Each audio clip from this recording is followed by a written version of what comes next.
আপনি আবার খালি হাতে চলে এলেন? আমি তো সকালে পরিষ্কার করে বলেছিলাম তাল মিশ্রি আর চাল বাটা মশলা আনতে। কানে গেছিল তো?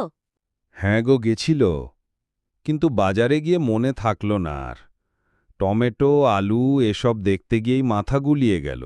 সবই মনে থাকে, শুধু আমার কথাটাই ভুলে যান। সারাদিন ধরে প্ল্যান করছি রান্না কি করব, আর আপনি একটুকু কথা মনে রাখতে পারলেন না।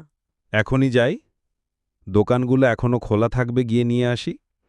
এখন কি আর হবে না, গ্যাসে বসানো হয়েছে। আপনার ছেলের পছন্দের ডালনাটা আর হবে না আজ। এত কষ্ট করে ভাবছিলাম। ভুল হয়ে গেছে গো, সত্যি। রোজ রোজ তো তোমার পরিশ্রম দেখি, একটু ভুলে গেছি বলে এত রাগ করো না। রাগ তো করবই। আমি কি শুধু রান্নাঘরেই পড়ে থাকব? আপনাকে বলে রাখি, আবার যদি এমন হয়, বাজারে যাওয়ার আগে নিজের একটা চেকলিস্ট বানিয়ে রাখবেন। ঠিক আছে গো, কাল থেকে একটা ডায়েরি নিয়ে বাজারে যাব। তোমার সব কথা লিখে নেব, ভুল হব না আর। ডায়েরি নিয়ে গেলে ভুল কমবে তো। মুখস্থ করলে তো আরও ভালো হতো। তোমার মুখের কথাই তো আমার মনস্থ, শুধু মাথায় আটে না আর কি।